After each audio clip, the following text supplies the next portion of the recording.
বন্ধুরা, তোমরা কেমন আছো? আমার চ্যানেলে তোমাদের সবাইকে স্বাগতম। আমি আজকে বানাবো নরম ইলিশ মাছ দিয়ে পুঁই শাক রান্না করে দেখাবো। দেখো, আমি নরম ইলিশ মাছটাকে আগে সেদ্ধ করে নেব। সেদ্ধ করে তারপরে আমি কাটা ছাড়িয়ে নেব।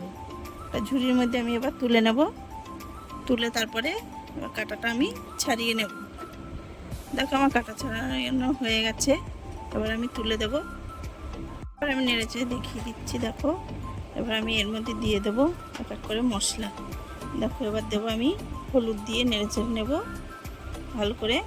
তারপরে দিয়ে দেবো আমি এবার 2 চামচ নুন দিয়ে ভালো করে আমি নেড়েচেড়ে নেব। 2 চামচ নুন দিয়ে নেড়েচেড়ে নিয়ে এবার আমি দিয়ে দেবো শুকনো লঙ্কার গুঁড়ো। 1 চামচ শুকনো লঙ্কার গুঁড়ো দেবো। গুঁড়ো দিয়ে ভালো করে নেড়ে নেব।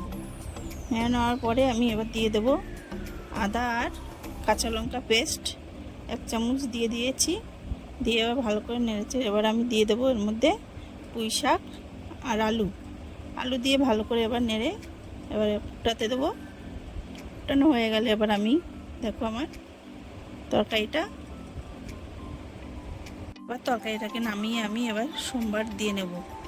দেওয়ার জন্য 5 ফোড়ন দিয়েছি আর তেজপাতা আর শুকনো লঙ্কা ফোড়নে দেবো। দিয়ে এবার ভালো করে নেড়েচেড়ে এবার তরকারিটা পুঁই শাকের ঢেলে দেবো। ঢেলে এবার ভালো করে নেড়েচেড়ে এবার আমি ধনেপাতা দিয়ে দেবো। যদি আমার রান্নার ভিডিওটি ভালো লাগে আমাকে সাবস্ক্রাইব, লাইক, কমেন্ট, শেয়ার